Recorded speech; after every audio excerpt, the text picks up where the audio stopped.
नोखी भैंस और आमों वाला ट्रक। एक दिन एक ग्वाला अपनी भैंस को खेतों से वापस ला रहा था।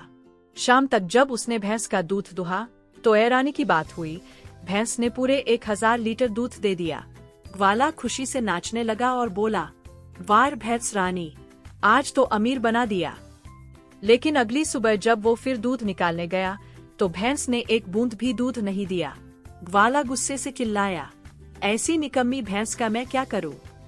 गुस्से में आकर उसने भैंस को घर से धक्का देकर बाहर निकाल दिया। भैंस दुखी मन से सड़क पर चलने लगी। चलते चलते उसे एक ट्रक दिखा जो आमों से भरा हुआ था। ट्रक रुका हुआ था और उसका ड्राइवर कहीं पानी पीने गया था। भैंस ने मौके का फायदा उठाया और ट्रक के पास जाकर आम खाने लगी। 1 आम, 2 आम, 10 आम, पूरा ट्रक चट कर गई। आमों से मन भरने के बाद भैंस की नजर पास की दुकान पर पड़ी जहां गर्मा गर्म समोसे रखे थे। ओह, ये क्या चीज है? सोते हुए उसने एक समोसा खाया, फिर दूसरा, फिर तीसरा, और देखते ही देखते समोसे भी खत्म कर दिए। कुछ ही देर में भैंस के पेट में गड़बड़ शुरू हो गई। उसका पेट फूलने लगा और वो जोर जोर से डकार लेने लगी। ओह, ये क्या हो रहा है?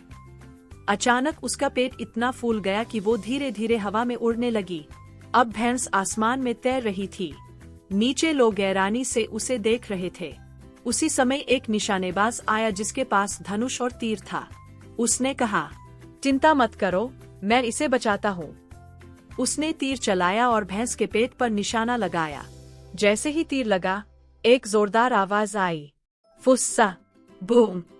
सारी गैस निकल गई और भैंस धीरे धीरे नीचे आ गई। जमीन पर सेफली उतरने के बाद भैंस बिल्कुल ठीक हो गई और फिर से खूब सारा दूध देने लगी, पहले से भी ज्यादा। नतीजा, भैंस खुश, ग्वाला खुश, सब लोग खुश। और अगर आप भी खुश हैं तो लाइक, सब्सक्राइब और शेयर करना मत भूलिए।